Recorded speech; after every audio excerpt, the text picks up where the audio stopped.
Hello, everyone, and welcome to The Results Are In Post-School Outcomes for Students Who Left School in 2022-2023 school year. I'm Charlotte Alverson, and I'm conducting this presentation uh, on behalf of the Oregon PSO team for the Oregon Department of Education. And my other team members are Cindy Post and Jackie Burr, who do so much to support this data collection throughout the year.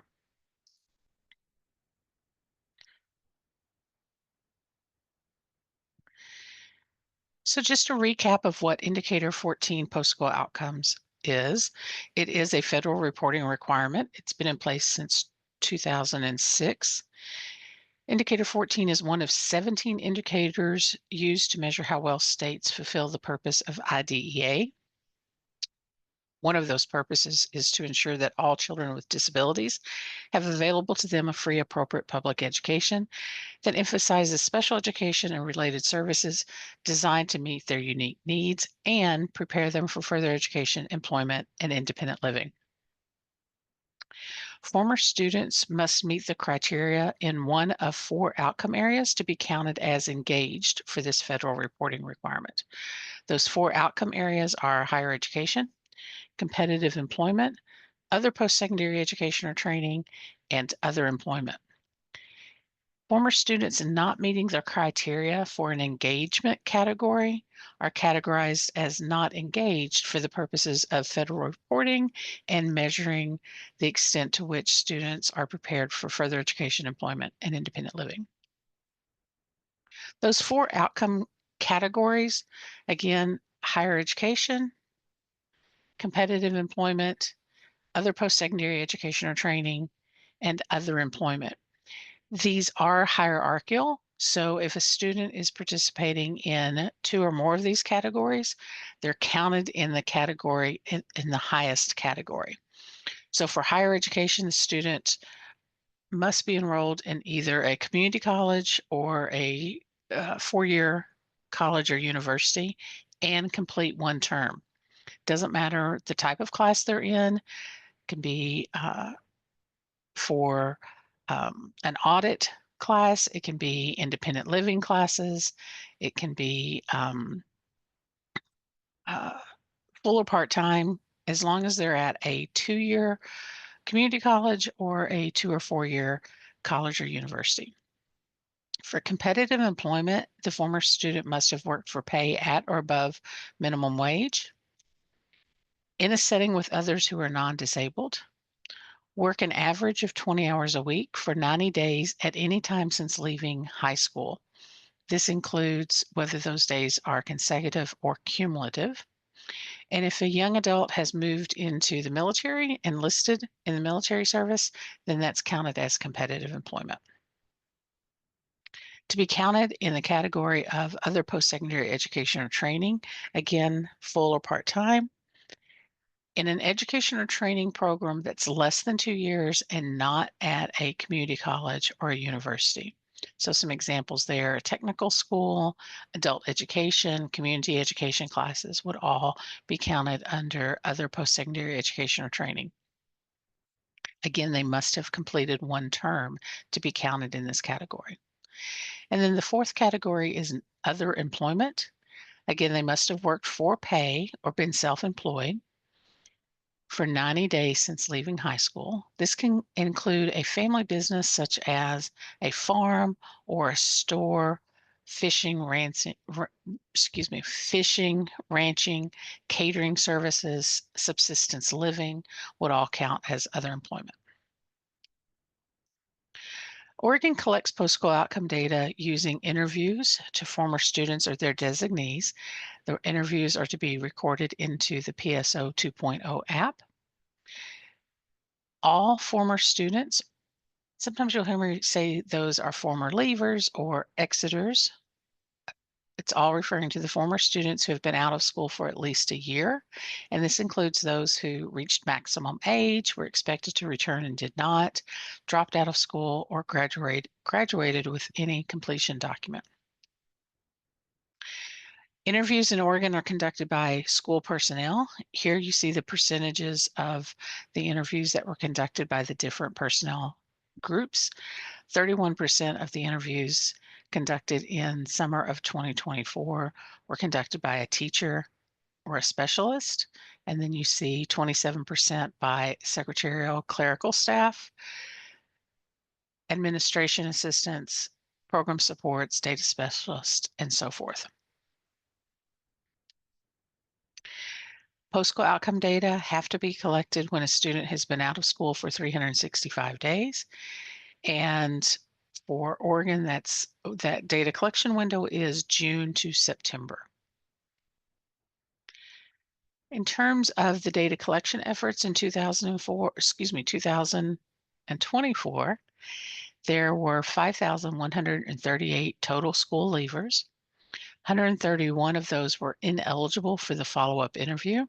That means they had either returned to school, they were still in school, had never exited, they were out for less than a year, or had deceased. That left 5,007 eligible school leavers for the interviews. 398 refused to be interviewed or terminated the interview before the minimum questions were answered. Unfortunately, 1,754 were unable to be contacted, and that means that there was no contact information available, or the information that was available was wrong. There was no response, meaning that contact information was valid. Someone left a message, received no answer, or there was no attempt to contact, meaning that there were no questions answered and no indication that attempts were made. In total, there were 2,855 completed interviews, and this is within about 100 of what we typically see for the last 3 to 4 years in Oregon. So I'm often asked about how good our data need to be in order to be good data. What we're talking about here are data quality considerations. The first one is response rate. So how many participants responded? This year we had 57.02% response rate. That means out of those 5,007 who were eligible for the interview, 2,855 completed the interview.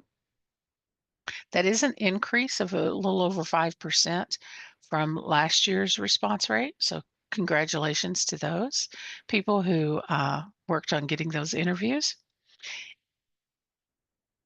Respondents from the 22-23 school year were primarily former students and their families and designees. This is a big change that we've seen in the last couple of years, more students responding. So again, kudos to everyone who's working to inform the student about the potential interview and getting those students to interview. We're still seeing a few other respondents who are not either a family member or the student responding. Just wanted to share with you the Oregon trend response rates by school year for the last 5 years. So just to give you an idea of how the comparison was for 2022-23 school year compared to the 21-22 school year. So a few more respondents, a few more eligible individuals in the 21-22 school year than what we see in the 22-23. But again, an uptick in the overall percentage. Another consideration for data quality is representation or representativeness. And what we're doing when we look at representativeness is comparing key characteristics of those individuals who responded to the total leaver group. So we want them to be very similar, those who respond to those who were in the census of the total leavers. We look at a difference between the target leaver representation, so that's the total population, and the respondent representativeness. That's the students, the former students or their designee who responded. When we see a difference that is greater than plus or minus 3%, then we say that that difference is significant and it is important to consider. So here you see a table of the representativeness. And let's see if I can find my pointer. Here we go. All right, so total leavers, that's the total number of students who were eligible for the follow-up survey, 5,007. And then total respondents, those are the people who responded to the surveys, the interviews, 2,855. We're looking at the characteristics related to SLD, specific learning disability, ED, emotional disturbance, ID, intellectual disability, and then all other disability groups are categorized under this AO, all other category. And that's because their numbers are typically too small to break out for comparison purposes. We also look at gender, race, ethnicity, geographic location by rural, and then English language learners and dropouts. So coming down here to the target leaver representation, 41.44% of the target leaver group receive services for a specific learning disability. 39.75% of the total respondent group received services for a specific learning disability. The difference between 41.44, 39.75 is a minus 1.69. So this is that important difference that I was telling you about, that if we see a difference of plus or minus 3%, that's important. So we look across here, we see that our representation between the two groups is really very good until we get down here to dropout. And our dropout category is underrepresented. That's what that minus represents by 4.9%. And so we can't say that our post-school outcome data for 22-23 leavers is representative of those who dropped out. We can say that it's representative by these other groups. We can say that our data are representative for students with disabilities, female, male, gender differences, minority, rural, and English language learners, but our data do not represent those who dropped out of school. So here's just a look at our overall results for the 22-23 school year. Again, 5,007 former students in the total population, 2,855 respondents for that 57.2 response rate, 2,103 were engaged, or 73.66%, leaving 752, or 26.34%, not engaged. And the pie chart on the right simply shows that same information by the 5 different categories. So higher education, competitive employment, other post-secondary education or training, some other employment, and then not engaged.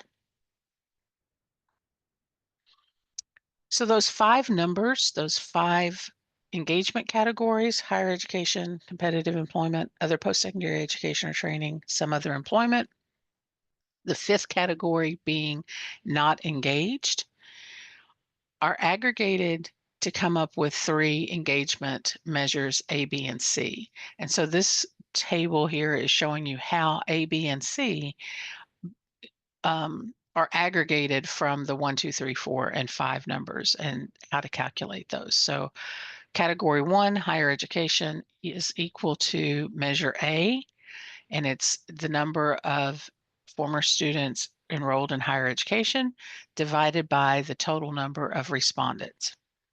For measure B, it's higher education plus competitive employment divided by the total respondents. And then measure C is your overall engagement rate. Categories 1, 2, 3, and 4 divided by the total respondents. The difference there being the not engaged, and that's how we get the not engaged percentage. Again, just another way to see it so that you can follow along with the math.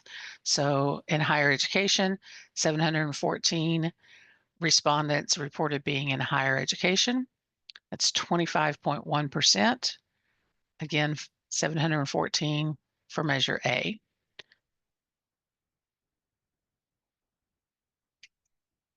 Oregon has to set targets each year towards achieving their post-school outcomes. The three targets, again, the measures are A starting at the bottom, B and C, and the achieved data is the darker bar. The lighter bar is the target that was set. So for student leavers in 22-23 school year, measure A, the target was 34%, and Oregon achieved 25.1%. So did not meet the target for measure A. But look at what's happening in measure B. So the target was 58%, and the achieved data was 62.24%. And then measure C, the target was 76%, and oh so close at 73.66%, which, if I remember correctly, that's about 66 or 67 more youth who needed to be engaged in order to meet target C. So this graph is showing you the percentage of respondents engaged in measures A, B, and C across the last 5 years. So when we look down here at measure A, back in 2018-19, 24.8% were enrolled in higher education, and going across time to the most recent data collection, the 22-23 school year, 22.9%. So a slight decrease in the number of students who are enrolling in higher education. You can also see down here in the axis that in 22-23, there were 2,855 leavers who responded, and in 2018-19, 2,399. So we have more students responding, but fewer enrolling in higher education. You can see the change over time in measure B, and then also the change over time in measure C.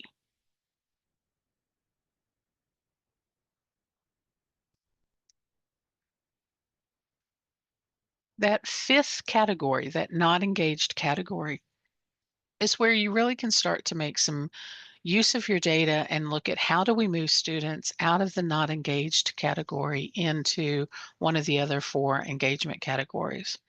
And so this graph is showing you Oregon's historical engaged and not engaged display going back to 2009 and running through 2023. Again, just to give you a sense of the percentage of respondents who are engaged, that's that overall measure C, and those who are not engaged. So running right at 25, 26% across time. The next set of graphs are going to show you what this year's data look like by 5 different categories. This one is method of exit. It breaks down the statewide respondent group. So that's this first bar here on the far left, that 2,855. What percentage is not engaged in some other employment, enrolled in other post-secondary education or training, in competitive employment, or enrolled in higher education. And then when we break that percentage down by the state, we start to see standard diploma, modified, alternate certificate, reached maximum age, extended diploma, and dropout. So pay attention to the ends there when you're looking at percentages. And then the bullet points just simply summarize what the graph is telling you by category. So by method exit, the largest percent of respondents who achieved a standard diploma were engaged in higher education or competitively employed at nearly equal percentages. So you see here 39.5 to 38.7% respectively. So you see these two bars here are nearly the same. But if you look at modified, are out of the 733 respondents who received a modified diploma, The largest majority of them were enrolled, or excuse me, were in competitive employment, 41.6%. So this is just looking at your post-school outcome data by the different characteristics. Respondents by type of disability. Again, the highest percentage of respondents who receive special education services for a specific learning disability were engaged in competitive employment, 48.2%. See that here in the big bar. Again, the bar to the left is the statewide respondent total. So you can do a comparison between different disability groups. Again, all other disabilities are aggregated due to the small ends across some of the categories. This is respondents by race ethnicity.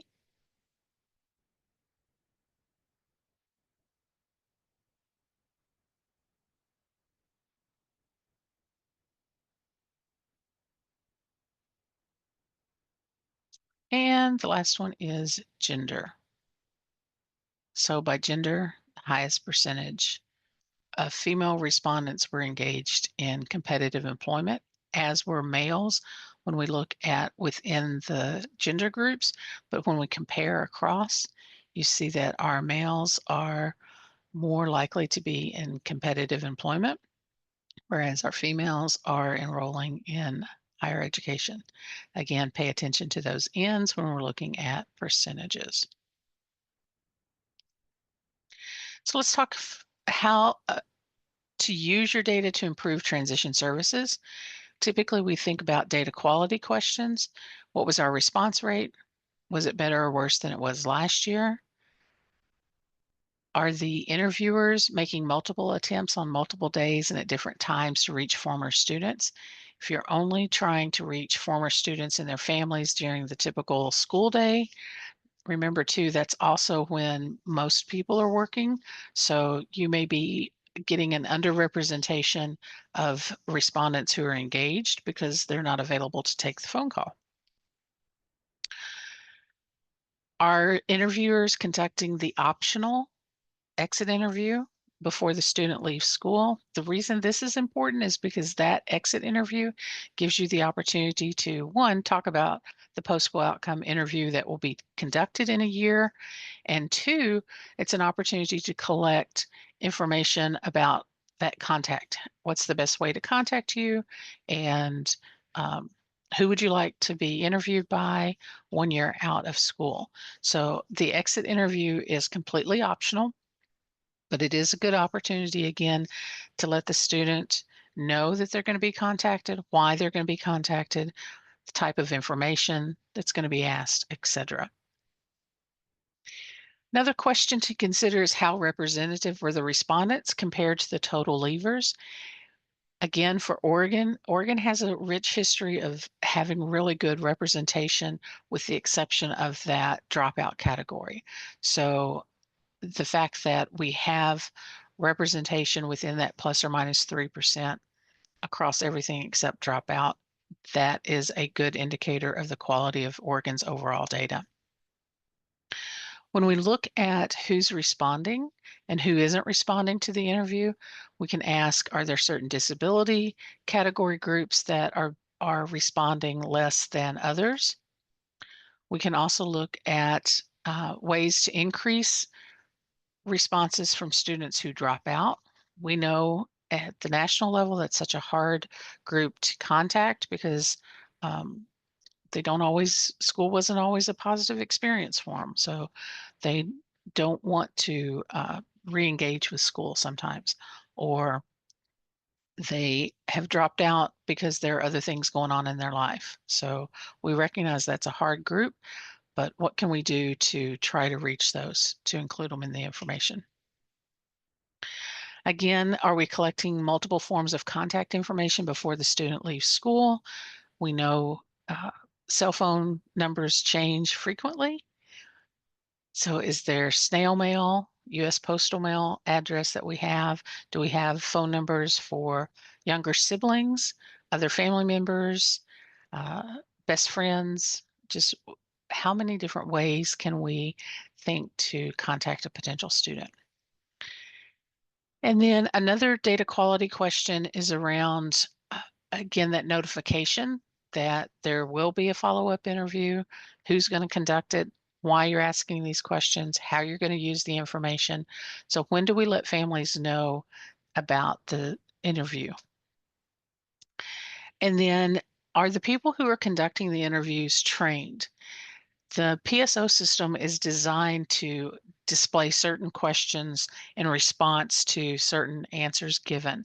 If you're doing this interview by paper, which we hear frequently that that's what's happening, it requires the interviewer to be much more skilled and much more familiar with the data collection tool because it doesn't automatically display. You have to know how to read the tool and make sure that the right questions are being answered. So making sure that all of your interviewers are trained in how to collect the data, using the tools that are available through the department. The PSO 2.0 app is really important in terms of getting good data quality.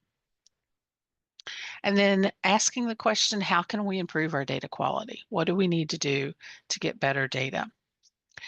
So once you've got your data, it's always important to use those data to improve programming. I mean, ultimately, that's what we are charged to do as special educators, is to prepare students for further education, employment, and independent living.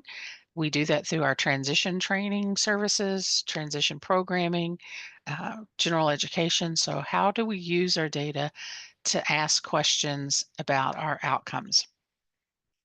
You can start by saying, how do our outcomes compare to previous years? Are we at about the same place? Did we institute something new and therefore we think that our outcomes should be better as a result of it?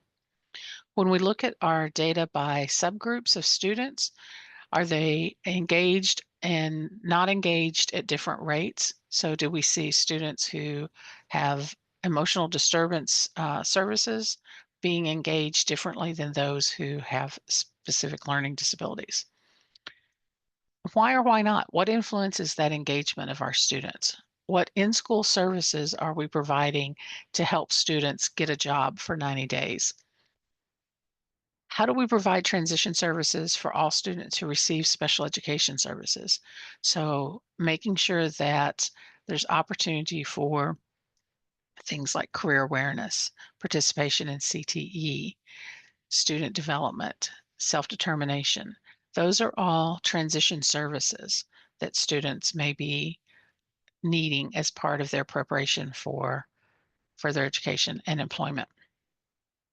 Are we implementing the strategies that have been shown to predict post-school success? So those are the evidence-based predictors of post-school success, lovingly nicknamed the predictors.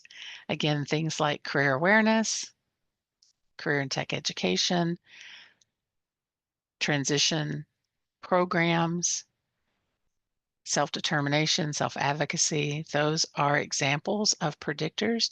There are now 23 of them. And again, those are those in-school experiences that prepare students for success after high school. We know that there is a strong correlation between students participating in career and tech education while they're in school and being enrolled in further education or employment after school. So do all of our students enroll in career and tech ed? Are they participating in a formal transition program, such as what used to be called the Youth Transition Program or other transition programs? How do we provide work-based learning opportunities for students?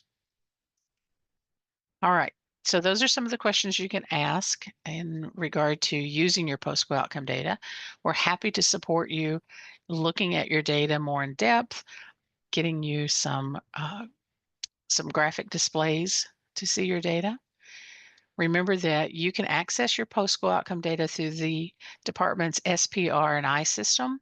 If you don't have access to that, reach out to Shava at the Department of Ed, and she can help you with those access. In April, we'll open up the 2025 data collection. We start by encouraging and making available to you a student list to review to make sure that the students who are on your list to be called are the ones who should be there, making sure that those who are ineligible are not on your list, and making sure those that are eligible are there for you to contact starting in June. The 2.0 PSO 2.0 app will open the first Thursday in June. This year that falls on the 6th of June, and it will close Monday. It's the last Monday in September, which will be the 29th of September. So that'll be our data collection window for 2025, June 6th through September 29th.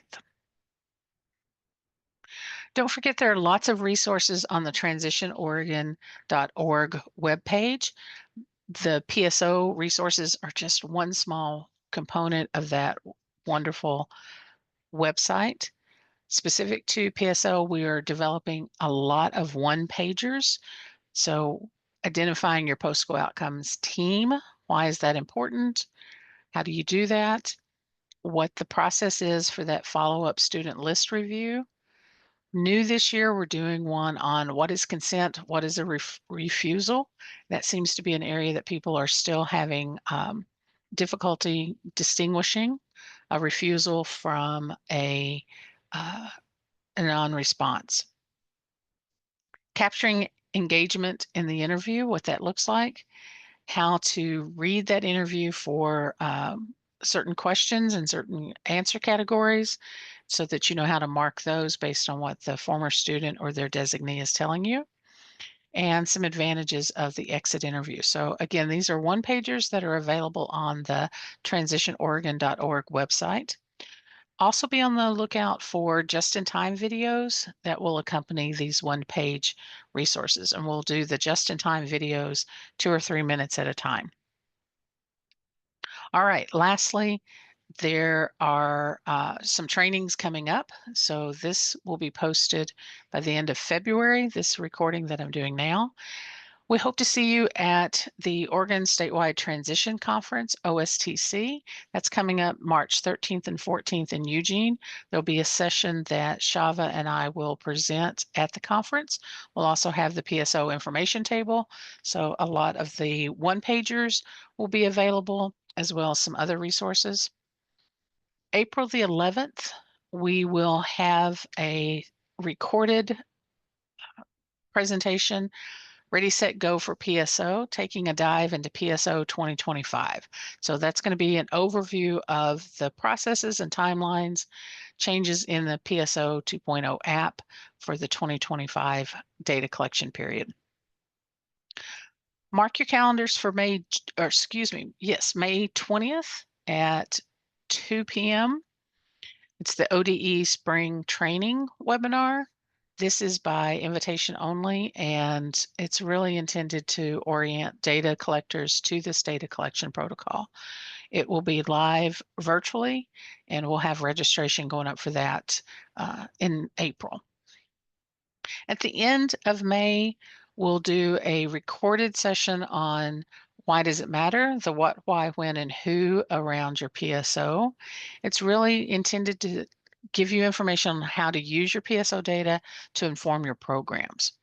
And then we'll have 2 open mic question and answer time periods. We'll do one June 13th, so shortly after the data collection has opened, and then another one August 15th, about 6 weeks before it closes. So if you have questions, you're trying to do your data collection and you've run into a glitch, something you're confused by, don't hesitate to attend the open mic, and we'll answer those questions for you. You can always reach out to us through the pso@uoregon.edu website, or email address. Reach out to Cindy Post. We are certainly here to support your data collection efforts and your data collection use. And here are those contact informations. So Shava Feinstein is the the owner of this data collection at the Oregon Department of Education.